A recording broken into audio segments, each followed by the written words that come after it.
La lareira, o el llar, ha sido para nuestros abuelos algo más que la cocina primitiva donde se preparaban los alimentos. Era el lugar preferido de la casa, el principal habitáculo en el que transcurría buena parte de la vida familiar. Alrededor del fuego se contaban historias, se rememoraban tradiciones y se transmitían vivencias de generación en generación. Un ritmo de vida que el desarrollo ha extinguido.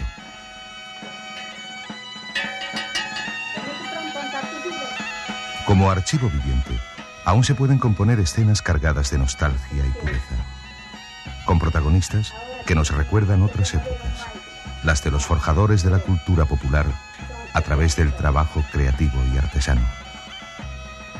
Hoy constituyen, como la lumbre del llar, los símbolos de otro tiempo.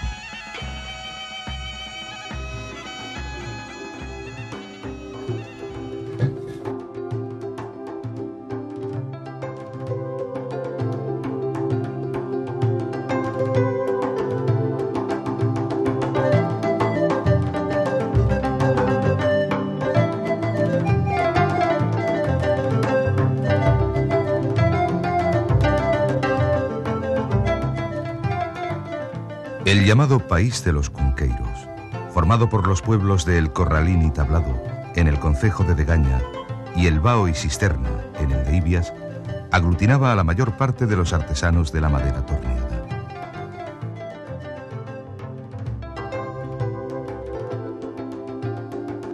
Eran trashumantes. Abandonaban las montañas asturianas durante el invierno y se dirigían a otros lugares de la geografía española, principalmente a Extremadura, León y Andalucía, donde vendían también sus fabricados de madera.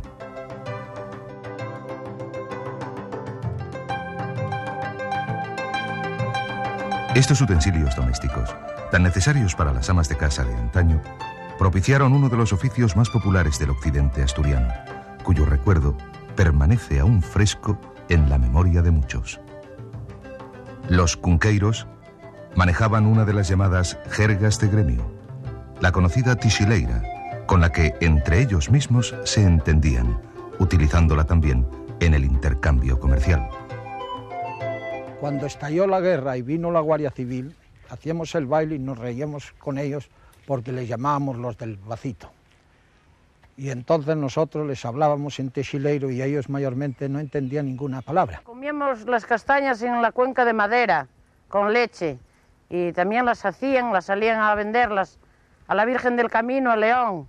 Los abuelos y los tíos estaban todo el invierno haciendo escudieras para ir venderlas. Pues se dedicaban a hacer, por ejemplo, platos, como escudillas que había, unos cuencos de madera, como cucharas, tenedores, en fin, todas estas cosas que dedicabanse después a venderlas para poder sacar y un complemento para poder vivir.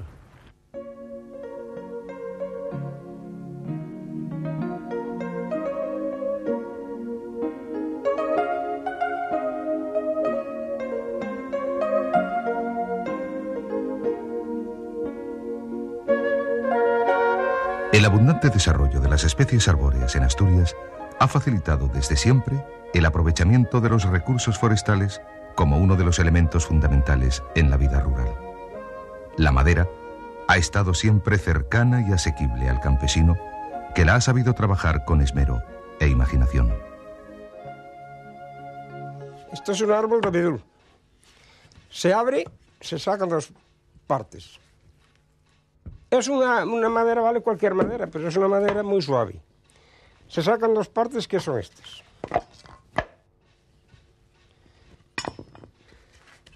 Se les pasa el hachu para quitarles toda la madera sobrante. A continuación se le pasa el compás para sacar una circunferencia porque sacan redondas. A continuación se le quitan las sobrantes con el hacho.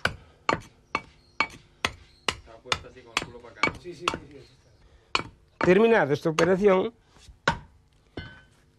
pues se excava con la azuela.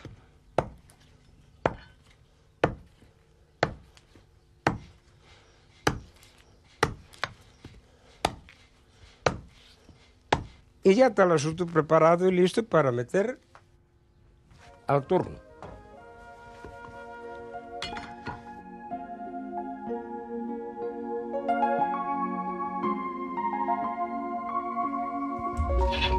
El cunqueiro, o torneiro, tenía habitualmente el taller en la propia vivienda.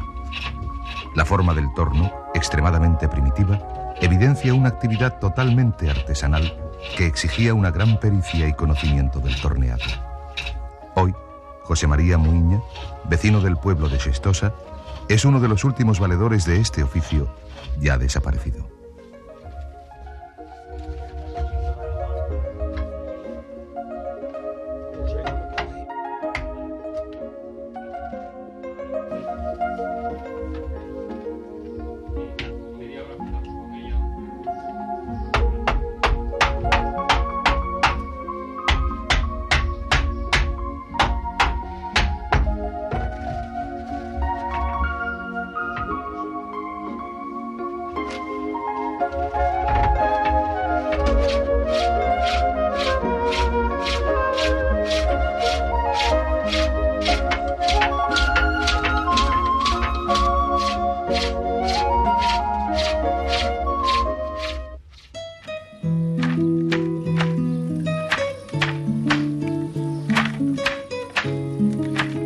La producción textil tuvo en la zona suroccidental asturiana una enorme utilidad doméstica, fundamentada en las materias primas que le eran más familiares al campesino, como el lino y la lana.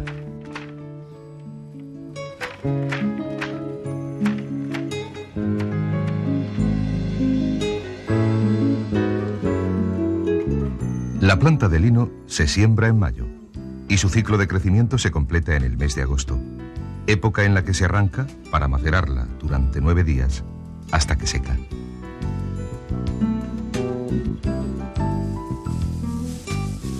Esta operación siempre la hacen las mujeres de la casa, al igual que la de pasarlo al filandón.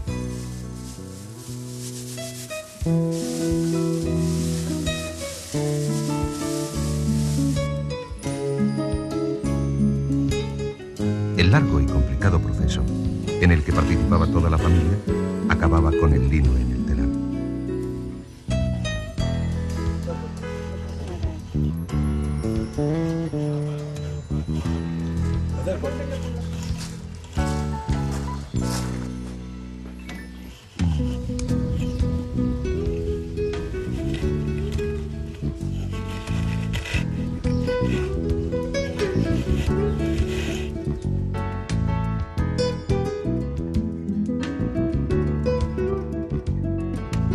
Hace 37 años que el pueblo de Salime está cubierto por las aguas.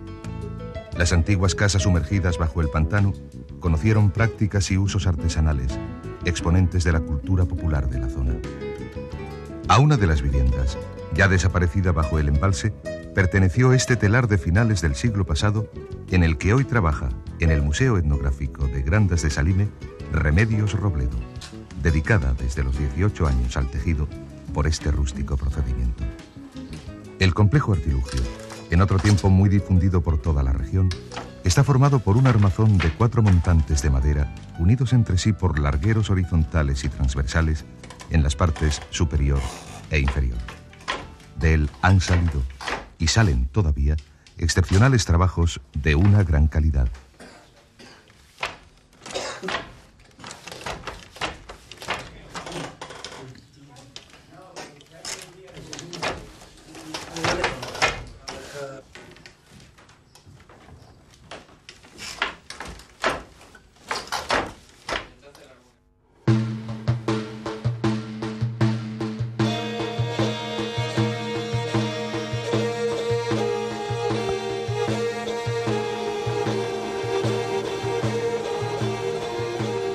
Al abrigo de la modesta economía de la zona rural, fueron surgiendo actividades de gran utilidad para el trabajo en el campo. La producción agrícola constituía casi el único recurso económico de la población. El cultivo de cereales, trigo, maíz, centeno, cobró una gran importancia y, lógicamente, la molienda era indispensable en la vida cotidiana.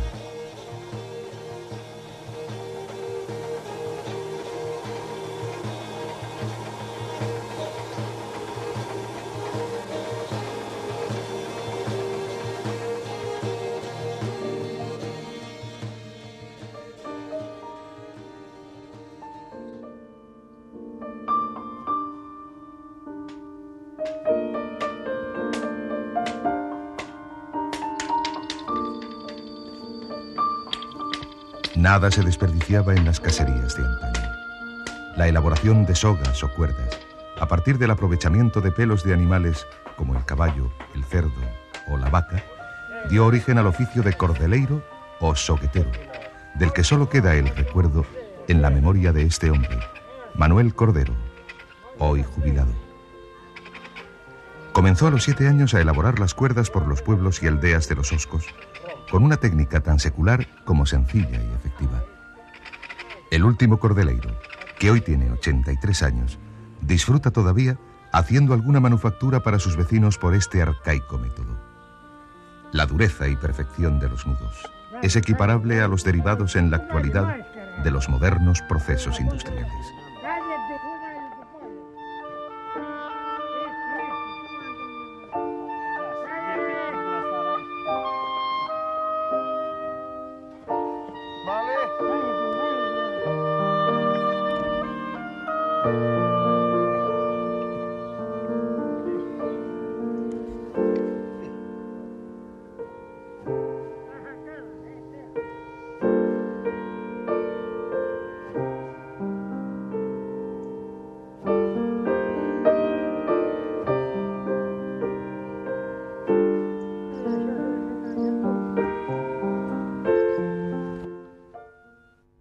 El sentirte identificado con el teu traballo, ser creativo, al mismo tiempo faite sensible hacia eso que tú estás creando.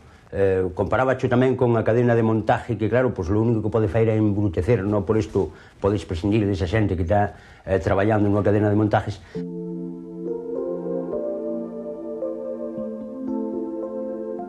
Jesús Rodríguez Garrido conoció hasta 16 alfareros trabajando el barro en su pueblo de Llamas del Mouro, en el concejo de Cangas del Narcea. Hoy, junto con sus hijos, mantiene uno de los pocos talleres de España dedicados a la cerámica negra. Una tradición entroncada en las culturas prerromanas y medieval. Las piezas aquí elaboradas de modo tradicional poseen una textura inconfundible que ya percibiera Jovellanos. Hecha la cochura, escribió, el humo penetra por todos los poros del barro y se vuelve negro brillante.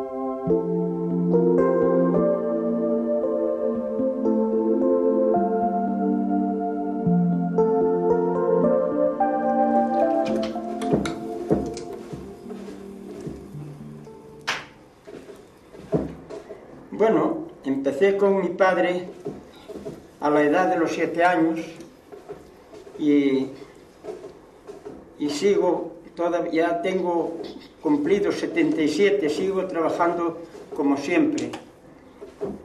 Él me ayudó muchísimo y nos enseñó a todos los hermanos a este oficio, pero esto no gusta. A mí tampoco me gustaba, pero fui sosteniéndolo y ahora pues los hijos y los nietos siguen la tradición.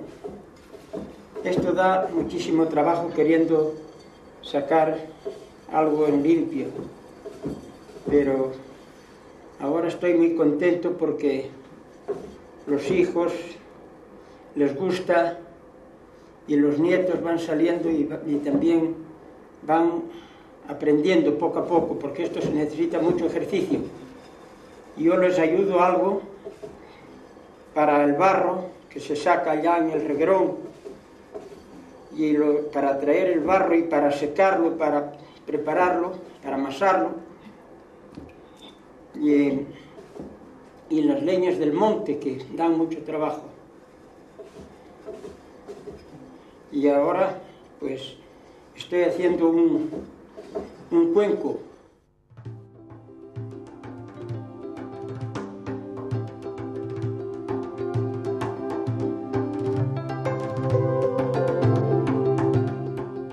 Las labores artesanales tuvieron desde siempre un gran auge en el concejo de Taramundi.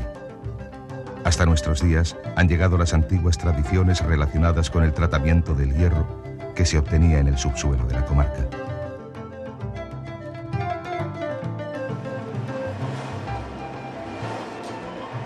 Fue en los siglos XVIII y XIX cuando alcanzó esta industria su máximo auge. En el catastro del Marqués de la Ensenada aparecen censados numerosos mazos y fraguas. Esta industria se desarrolló principalmente en las ferrerías, en las que, a través de un rudimentario proceso, se trabajaba el hierro para elaborar utensilios del campo. Los ferreiros, que asumían multitud de funciones, desde matarifes hasta afiladores, gozaban de una desahogada posición económica y prestigio social.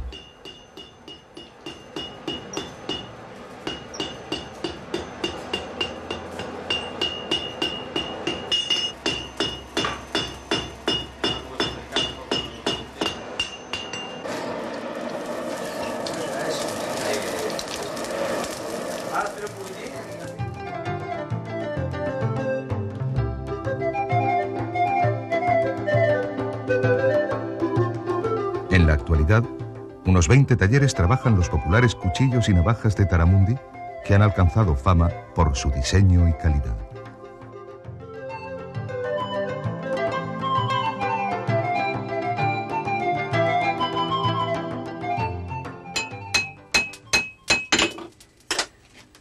Este es el principio de la hoja, que llegará a ser una navaja como estas.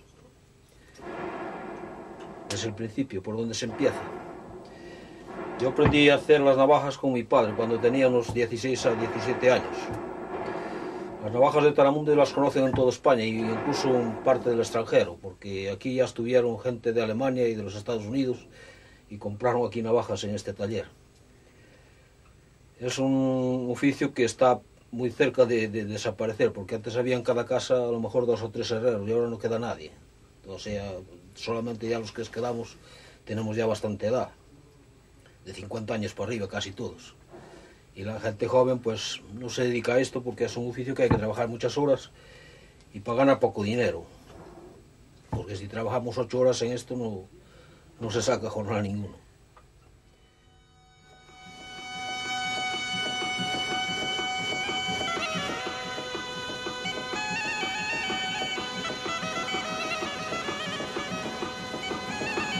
El occidente asturiano fue pródigo siempre en este tipo de construcciones. Los mazos, que como el de Teixois, se levantaron ante la presencia de mineral en la zona y el abundante caudal del arroyo de las Mestas. Circunstancias imprescindibles para que nuestros antepasados pudieran poner en marcha una instalación de estas características. El martillo eleva una piedra de 300 kilos, logrando, con la ayuda del artesano, el estiramiento del metal que luego los ferreiros transformaban en utensilios necesarios para la casería.